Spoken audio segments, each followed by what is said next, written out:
So we are going to do an experiment about when liquid becomes solid and how long that takes and what temperature it is, and when solid becomes gas or steam or vapor and how long that takes. So I want you to think about temperatures and time. Let's write these words down. Temperature, T-E-M-P-E-R-A-T-U-R-E,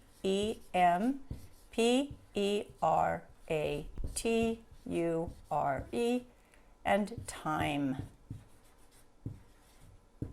Okay, that's what we're thinking about today. All right, this is a cup. This is 1 cup.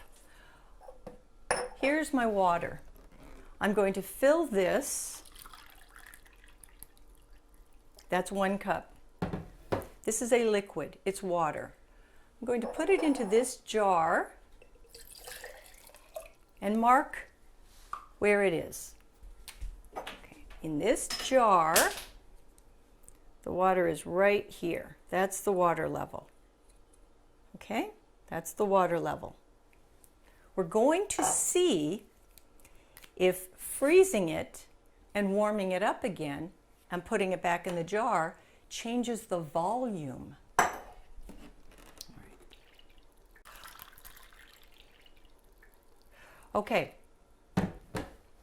Now remember, I took 1 cup of water and I poured it into a jar, but I'm going to put this into the freezer so we can see how long this is going to take to freeze solid. So I'm going to put it in the freezer over here. Okay, I put the cup of water into the freezer at 9 o'clock. Okay, how long do you think it will take to freeze? Okay. Okay, it's been 45 minutes. Let's see if we have solid yet. Here's our cup. No? Okay, it's been 1 hour and 15 minutes. Let's see if our liquid is solid yet. It's solid on the outside, but let's check the middle. Nope, it is still not solid yet. Here's our thermometer. Centigrade. It needs to be 0 centigrade. We're getting there, but it's still 1 degree centigrade. And in Fahrenheit, it is 33. It has to be 32 Fahrenheit to freeze. Now notice the ice that has been in here is already solid. It's been in here a long time. The water in this cup doesn't spill it easily, but do you see that bubble? So it's still liquid inside. We have to put it back for another 15 minutes. The water has now frozen. It's now solid. This took 2 hours and 15 minutes. Okay, now, here's my pan. Nothing in it. Here's my solid ice. It doesn't come out. Let's see if I can get the ice out if I squeeze it. No. I have to do something to this so that this ice can come out. What is it that it needs? That's the question. It needs heat. So that's why I gave you the word temperature. What is the temperature when water freezes? 32 degrees Fahrenheit and 0 degrees Celsius. So if I wait a little while, it will warm up. How long will that take? A minute? 2 minutes? I'm going to leave it like that, and we'll wait and see. We're going to leave it on here and see how long it takes at room temperature to be melted enough to put into the pan. Okay, it's 11:15 and I've left the ice on the counter at room temperature. This is the temperature of the room, 81 degrees. My room is 81 degrees right now, maybe because of my hand. 81 degrees in Fahrenheit. Let's see what it is in Celsius. 27 degrees Celsius. This is our time. Let's check our ice block. Yes, okay. It came out, it's in the pan now. And now we're going to melt it. See the water? It's starting to bubble. What is the temperature for boiling water? The temperature for boiling water is 212 Fahrenheit. Now, can you see the numbers changing? You can hear it. See the steam? That's gas. That's the vapor. Can you see that? So now the water is boiling. And my question is, can I capture this steam? Okay, we're almost there. That's close enough. Here's our experiment. What happens to this? Is it gone? Can you see it going up?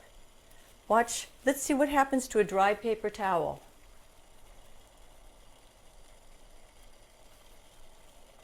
Be very careful. It's very hot. The answer, whether it's hot or cold, it's hot. Can we capture it? Normally that could get wet. Can I capture it in the water? In the jar? It goes into the jar. You can see it. Can I capture it though? Let's see. Let's put a lid on it. There's some gas. There's vapor. And you can see the water droplets. And there it is coming out. So you can capture vapor, but not very well. I would have to have a special machine or something to catch all of it. But you can see the vapor. Now the next question is, did I lose volume? Did this vapor change how much we had? What's your guess? Yes or no? And the next question is, where does this vapor go? Does it disappear? What does vapor become? Here's our experiment.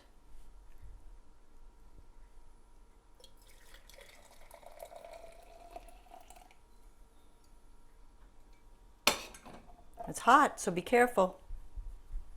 Did we lose volume? Yes.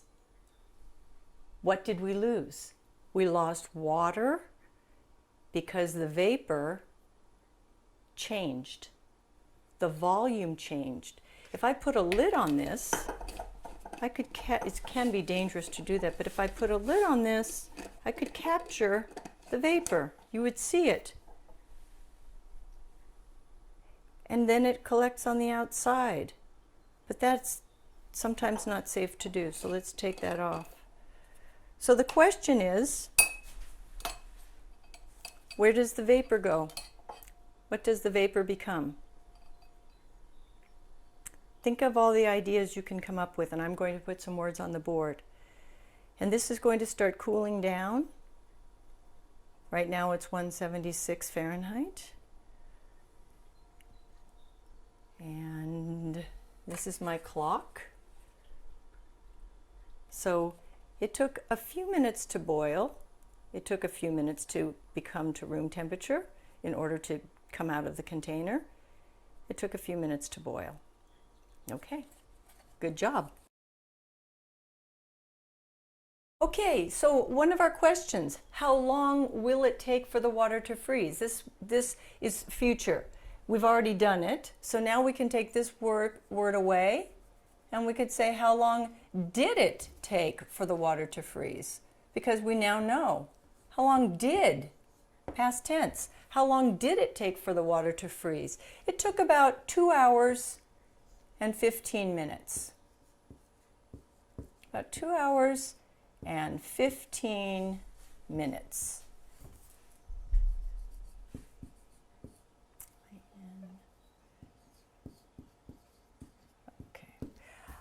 Now we're going to change this because we already know the answer. How long did it take for the ice to melt?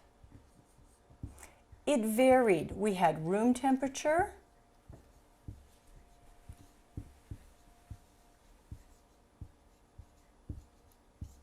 and it took about, to get it out of the cup, it took what, about 5 or 10 minutes?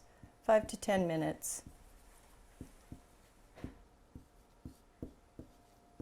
And then the question, we're going to take away the question for the future and now put a question for the past.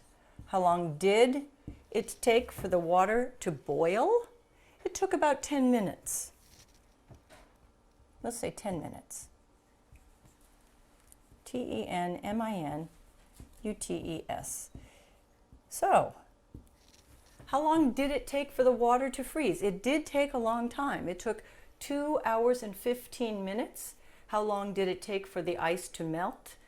At room temperature, it took 5 to 10 minutes, and then we put it on the stove and it melted much more quickly. It took about 10 minutes. Now remember, what was the temperature of ice? 0 degrees centigrade, 32 degrees Fahrenheit.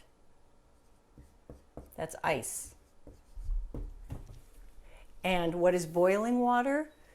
212 degrees Fahrenheit.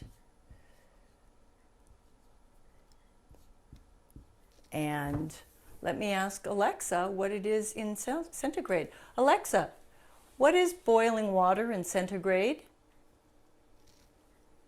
Water boils when it reaches 212 degrees Fahrenheit or 100 degrees Celsius.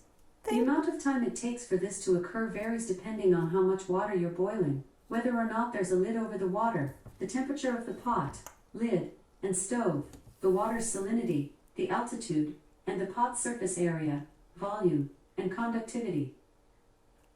Amazing. We could get this information from Alexa. Thank you, Alexa. I don't know that. Sometimes Alexa doesn't know, but we do. Water boils at 212 degrees Fahrenheit or 100 degrees Celsius. Okay, good job. Now we're going to look at some vocabulary words for vapor or gas, solid, and ice, the ones you know. I want you to think about all the experiences in your life and how water changes, okay? Okay, I wanted you to think about words that you know from your life where you have vapor or steam, or liquid water, or ice and snow. Some people come from countries where they don't have snow and they don't have a lot of water around them. Some people come from countries where they have a lot of water or snow around them. So these are some things that you might have experienced. So when we have gas, the gas form is steam or vapor. And we can use that for cooking. People know that from cooking, that they use vapor to steam vegetables or sometimes tamales or something like that. Liquid, how do you know liquid? We know rain, river, ocean, creek, waterfall, pond, lagoon, stream, and even puddle. But I want you to think about in your experience how you know about liquid water. And then we have the solid, which is ice, snow, hail, or sleet. And people that come from places where it freezes and it's cold, you might have a different experience with this. So there could be others. These are just the ones that I quickly thought of and wrote. So that's your science experiment. Gas, liquid, solid, vapor, water, ice. Good job. Okay, hi. I have gotten some pictures from magazines to talk about what these words mean. So remember, we were talking about water, and water can change to a gas, or we call it vapor, or a liquid, or a solid. Clouds are an example of vapor. And here are two nice pictures of clouds. This is a waterfall. That was one of our vocabulary words. This is a liquid. And this is solid because it's snow. But this is a nice example of clouds. So here we have snow, which is a solid, and we have snow in the mountains, and we have clouds, which are vapor. When the snow melts and goes down the mountain, it becomes a waterfall. I just wanted to give you a couple of examples of this. Here's another example of the three types of water. Here is the vapor, here are the clouds, here is the solid, which is the snow, and some little pieces of ice, and here is the liquid, which is the water. Here is another example.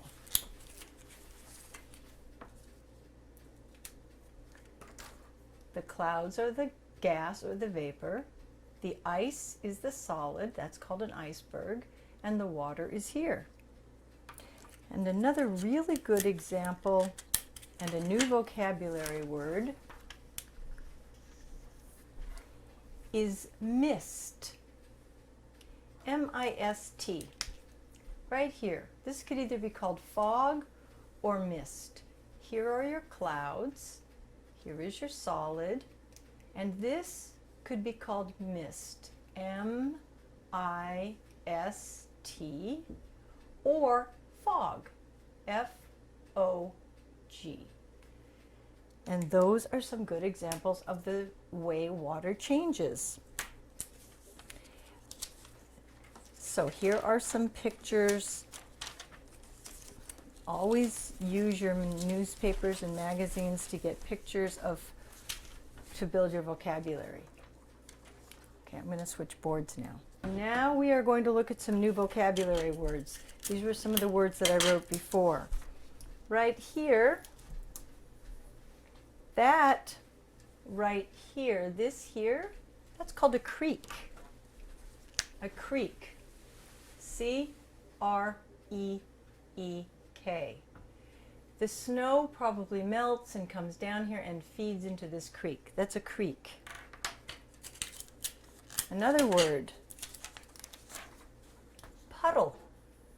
This is a puddle. It's when water is in an area on the ground, and before it evaporates and then becomes a cloud, it is a little pool of water. This puddle, P-U-D-D-L-E.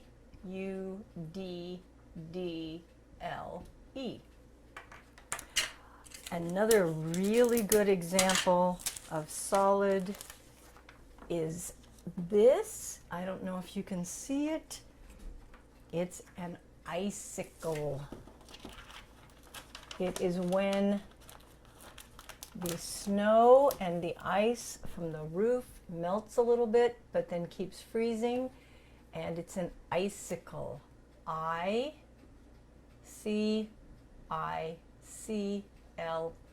Icicle. And they're sharp, and if they break, they can actually hurt you. An example of a lake. That was one word. Here's an example of a lake. Right here, lake. L-A-K-E. And do you remember what this word is called? Fog. And this is a really nice example of the differences in places that have the ocean. Sometimes the ocean has mountains behind it, and sometimes the ocean is flat or has, let's see, where's it good? Like this. So these are all different images of water, liquid, and the places where you would find it. And that is that, and keep building your vocabulary, keep talking, keep writing, keep speaking, and have fun.